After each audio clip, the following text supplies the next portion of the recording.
Olá pessoal, bem-vindos comunidade do investidor. Aula de hoje, quarta-feira, renda fixa e reserva de emergência. E aí a gente está acompanhando a queda frequente da Selic, que nos patamares atuais ela está a 2% ao ano.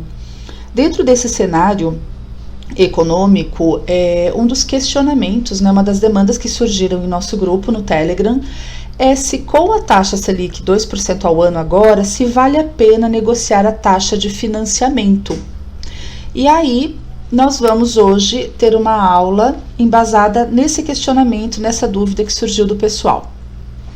Bom, dá para pagar menos no financiamento imobiliário? É a pergunta que fica por conta dessa alteração aí na economia. Com certeza dá.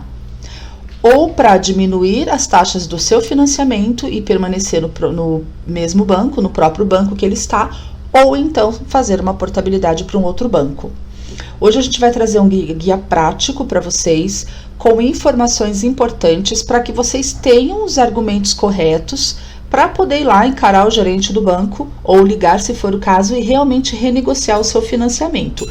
Não só de imóveis, mas outros financiamentos também. Tá? Então vamos para uma visão geral aqui. Bom, taxa Selic, vocês lembram o que é? A gente já teve aula sobre isso na comunidade. Ela é a taxa básica de juros no país. Então a taxa Selic ela é utilizada como um índice pelo qual todas as demais taxas de juro aqui no nosso país elas são balizadas.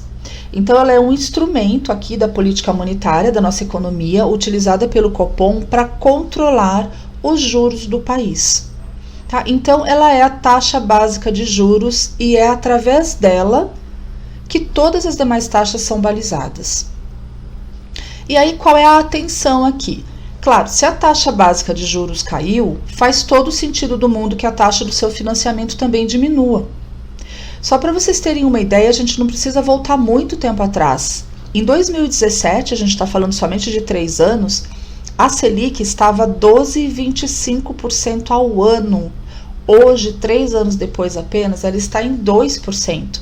Então, saiu de uma taxa de 2 dígitos acima de 10% para a taxa atual agora de 2%.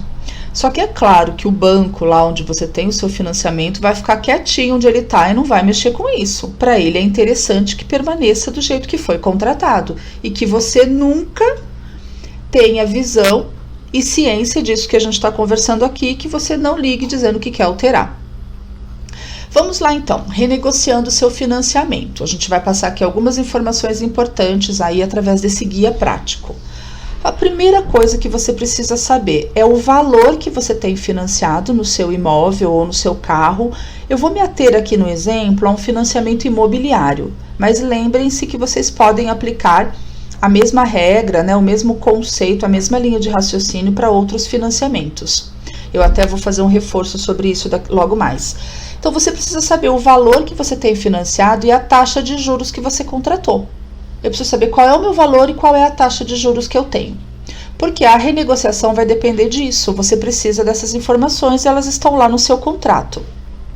O outro ponto importante é você fazer um levantamento de todos os financiamentos que você possui. Porque às vezes eu tenho 2, 3, 4 financiamentos. É muito importante que você veja o total dos financiamentos que você tem ali nas suas despesas mensais e que você calcule o quanto delas esses financiamentos representam. Pode ser que em financiamentos você tenha 10%, 20%, 30% da sua renda mensal comprometidas. E por que eu estou falando para vocês fazerem isso? Porque hoje, vamos supor, você não está endividado em atraso, você está com os pagamentos em dia, adimplente, mas o fato dessas parcelas e desses financiamentos caberem no seu orçamento atual não significa que você não deva buscar renegociar. A gente não faz isso só quando as parcelas não estão cabendo no nosso orçamento. A gente faz isso porque é um direito nosso, a taxa Selic está a 2%, e a gente não tem esse conhecimento e aí não luta por eles. Tá? Então, por isso a importância. Não importa se vai caber ou se não vai caber. Você mais do que poder, você deve negociar os seus financiamentos para poder baixar esses valores. Então, vamos lá. Veja a data que você fez o seu contrato lá, que você pagou a primeira parcela do seu financiamento, e aí você vai fazer uma pesquisa para descobrir qual era a taxa Selic média naquele ano. E anote essa taxa Selic. É só você fazer isso de maneira rápida, fazendo uma pesquisa no Google. Por exemplo, se o seu financiamento foi lá em 2011, você pagou a tua primeira parcela lá no mês X daquele ano, você vai lá no Google e digita taxa Selic em 2011 e você vai ver a média da taxa naquele período, onde você iniciou o seu financiamento, tá bom? E um parênteses aqui muito importante, eu acho que aqui é o ponto crucial que faz com que as pessoas tomem ou não a decisão de fazer isso. Antes que você ache, às vezes você nem diz, nem verbaliza, mas lá na tua cabeça você tá achando já e pensando que não vale a pena esse estresse todo, ligar para o gerente, ir em banco, discutir, o gerente não quer fazer, e todo esse trabalho de calcular, que não vale a pena todo esse esforço por uma redução que vai ser lá pequenininha em percentual. Aqui é o ponto de atenção. Não se esqueça do trabalho dos juros compostos, que quando a gente fala em investimentos, eles trabalham a nosso favor. Quando a gente fala em endividamento, eles viram monstros que engolem todo o nosso capital. Então, não se esqueça do poder dos juros compostos para o bem ou para o mal e da matemática financeira. A maioria das pessoas desconhece matemática financeira e não tem nada de errado em relação a isso, é a realidade do nosso país. A gente não teve contato, a gente não teve estudo, a gente não teve essa base que deveria já vir de escola. Então, quando a gente fala de finanças, todo mundo desconhece, a grande maioria, né, a matemática financeira, e faz com que a gente cresça a vida toda aprendendo a desprezar números que ao longo do tempo eles têm uma importância fundamental. Eu vou provar isso para vocês aqui com algumas contas. Então, primeiro ponto, gente, façam a conta certa. Vamos parar de fazer conta errada. Eu costumo brincar que a gente faz conta burra, né? Não tem conta burra e conta inteligente, tem conta certa e conta errada. Mas às vezes eu brinco e falo, gente, que despesa burra que eu fiz. Eu me analisando, né, e fazendo uma autocrítica. Falo, gente, que compra burra, que despesa burra, que gasto desnecessário. Então eu costumo brincar dessa forma, mas na verdade é fazer a conta certa. Como é que a nossa cabeça funciona? Vamos supor que você consiga, lá foi lá, se matou, fez cálculo, renegociou e conseguiu lá uma redução na taxa do seu financiamento, mas é uma redução de menos de 1%. Gente, tanto esforço só para isso, né? É assim que a nossa mente funciona. Fica desprezível quando a gente olha por esse ângulo. Poxa, a minha taxa, no exemplo que eu vou usar aqui para vocês, a minha taxa era de 8,1% ao ano. E aí eu fiz tudo isso que eu aprendi na comunidade do investidor e aí reduziu a minha taxa para 7,2% ao ano. Ou seja, 0,9%, nem arredondou para 1%. O gerente podia pelo menos ter arredondado e feito 7,1%. Conta errada, gente. Aqui eu tô falando, poxa, não baixou nem 1%, ficou abaixo disso. Conta errada. A redução no custo do teu financiamento foi maior do que 10%. O que eu tenho que fazer? Qual é a conta certa? A minha taxa atual era de 8,1%. Ela caiu para 7,2%. Se você pegar 8,1 menos 11%, você chega na sua nova taxa. Então, a redução foi superior a 10%. Aprende a fazer conta, ser de luz. É muito importante que a gente aprenda a fazer conta, né? Então, para com isso de que, nossa, consegui, não baixou nem 1%, baixou 11%. E agora a gente vai entender ao longo do tempo o que essa redução o que ela significa quando a gente traduz ela ao longo do tempo com os juros compostos. A gente vai ver na prática o que isso realmente representa. E olha, montando essa aula, preparando esse conteúdo, eu já fiz financiamento imobiliário também. Como faz falta o conhecimento, como quando não temos o conhecimento é muito complicado.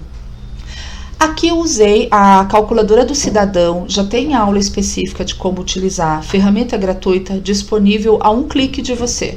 É só colocar no Google, então, de novo, não tem desculpa.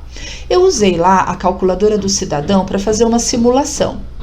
E isso, gente, não serve só para renegociar, por exemplo, um financiamento que você tem. Se você hoje tomou a decisão de fazer um financiamento imobiliário e você está analisando a proposta, verificando junto aos bancos o que eles estão te oferecendo em taxas de juros. Olha só, tanto no cenário de renegociação quanto no cenário de contratação de financiamento. Vamos caminhar juntos aqui. E com muita atenção de vocês. Qual é a simulação aqui? Peguei a taxa lá que eu tinha, de 8,1% ao ano. E aqui eu estou fazendo uma continha simples, tá? Não estou usando nem juros compostos. Eu peguei 8,1, dividi por 12 e cheguei a 0,675%. A gente aqui não vai arredondar para 0,6, porque isso faz muita diferença em matemática financeira. Então, eu vou manter aqui 8,1 dividido por 12, 0,675. Na simulação, eu fiz o quê? Um financiamento de 240 meses, a gente está falando aqui de 20 anos, é bastante tempo. Então, eu estou falando de 240 meses e eu financiei um valor de R$300 mil. Como é que fica essa simulação? Então, emprestando R$300 mil com um prazo de pagamento de 20 anos a uma taxa de 8,1% ao ano, eu tenho lá um valor de parcela que a calculadora me traz. Se eu estivesse contratando hoje, seria isso. E aí eu empresto 300 mil e no final desse período vou pagar 606.727,20, ou seja, R$ 306.727,20 somente de juros. Tá bom? É isso que está aqui na simulação. Vamos ver como é que fica com aquela redução ridícula de 0,9%? A mesma situação, 300 mil em 20 anos, contratando com a taxa de 7,2%. Eu divido de novo, usando juros simples mesmo. Aqui a gente está fazendo só uma simulação. Eu divido 7,2 por 12, vai dar 0,6. Olha que merreca. Era 0,675, eu só estou diminuindo aqui duas casas depois da vírgula. E aí fica em 0,6%. Na mesma simulação, o que acontece? Mesmo valor e mesmo prazo.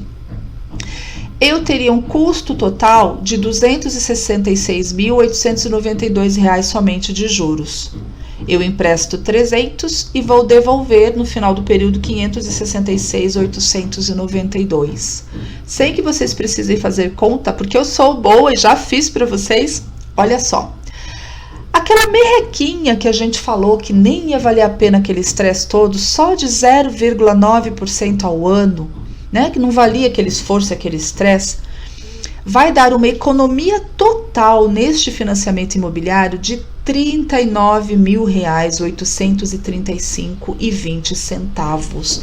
Isso significa 13% de economia no valor financiado lá dos 300 mil. 39.835 de economia no custo total do seu financiamento.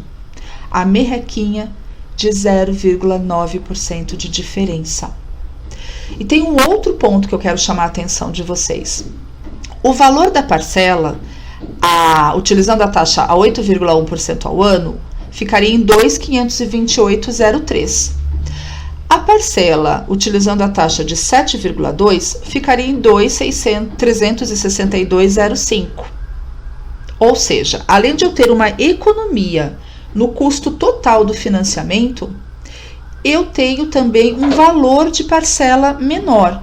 Nossa, mas é tão pouquinho, quanto é isso? Bom, aqui é o que eu acabei de falar para vocês. Além dos R$ 39.835,20 no custo total, eu tenho um valor menor de parcela mensal, economizando R$ 165,98 por mês. Só que eu estou falando aqui de um cenário de 20 anos. Então, eu vou economizar R$ 165,98 vezes 240 meses. E aqui eu fiz uma brincadeira, uma outra simulação que é realmente para provocar. É uma provocação, mas no sentido positivo. Eu busquei um tesouro vigente lá no Tesouro Direto. Eu gostaria de um IPCA mais 2040. Por quê? Se eu estou hoje, por exemplo, contratando um financiamento para 240 meses, 2020, eu vou terminar de pagar esse financiamento em 2040. Considerando que eu vou ser inadimplente, enfim, vai permanecer ali a característica original do contrato. Hoje eu só tenho Tesouro IPCA+, com vencimento em 2040, com juros semestrais. Então eu peguei antes o IPCA+, 2045, que é o vencimento mais próximo da simulação que eu fiz para o investimento imobiliário, para o financiamento imobiliário, me perdoem. Não é investimento, é financiamento. Não troquemos as palavras principais. E aí, claro, a gente tem um horizonte aqui de 5 anos a mais, mas é o mais próximo. Vamos entender aqui. O que eu fiz? Peguei o Tesouro IPCA+, não vou pagar uma parcela de R$ 165,98 a menos, só com aquela diminuição de 0,9? E eu fiz aqui uma simulação, pegando esta diferença, só isso, eu não vou fazer novos aportes, eu não vou fazer mais nada.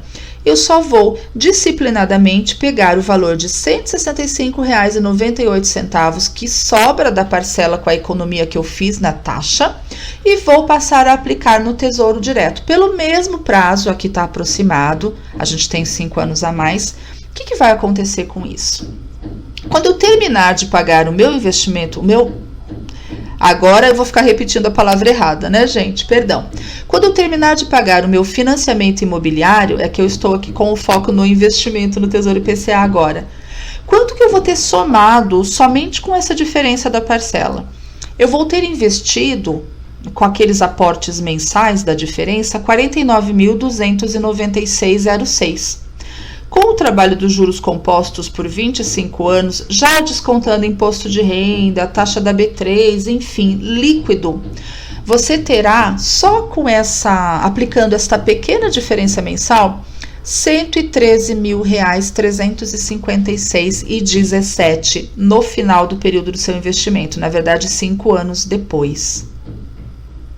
Então, além de você economizar no custo total praticamente R$ 40 mil, e se beneficiar do valor de uma parcela menor, você investe somente essa diferença e monta um capital para você de quase 50%, tá um pouco menos, né? Uns 40% aí do valor total do seu empréstimo. Se você optasse, por exemplo, pelo Tesouro IPCA+ 2040, que aí o vencimento ele vai realmente ser idêntico ao do seu financiamento imobiliário, só que aqui o Tesouro IPCA, esse título, ele tem juros semestrais. Então, a cada 6 meses, ele já vai depositar automaticamente na sua conta os juros referentes àquele semestre. É claro que no final você não vai ter o mesmo montante investido, por quê? Os juros compostos que vão acumulando ao longo do tempo, eles não vão ter, porque existe essa retirada, esse saque, digamos assim, semestral dos juros. Por outro lado, é uma renda recorrente que você passa a ter.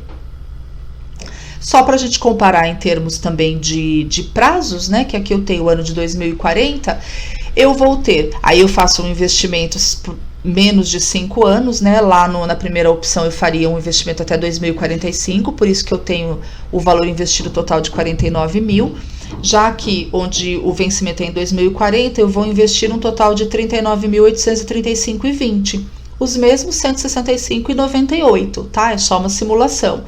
No final, mesmo recebendo os juros semestrais, né, ou seja, 2 vezes por ano, lá no final de 2040, quando eu estiver quitando meu financiamento, eu terei no Tesouro Direto o valor líquido, já descontado imposto de renda e taxa, se eu desejar sacar, de R$ 74 mil. Somente com a diferença da parcela, somente com 0,9% a menos. A pergunta que foi feita lá na comunidade do investidor foi: com a Selic cada vez mais baixa, negociar a taxa de financiamento imobiliário ou realizar uma portabilidade pode ser um bom negócio? Ela está aqui na íntegra. Esta aula de hoje responde sua pergunta? Com certeza sim, não é mesmo? Gente, ficamos por aqui. revejam essa aula, façam os cálculos. Vocês podem ir até a calculadora do cidadão e aproveitem para praticar um conteúdo que nós já passamos aqui antes. E tomem posse da liberdade que só o conhecimento em finanças pode nos trazer. Um grande abraço, sejam muito abençoados e a gente se vê daqui a pouco em mais uma videoaula.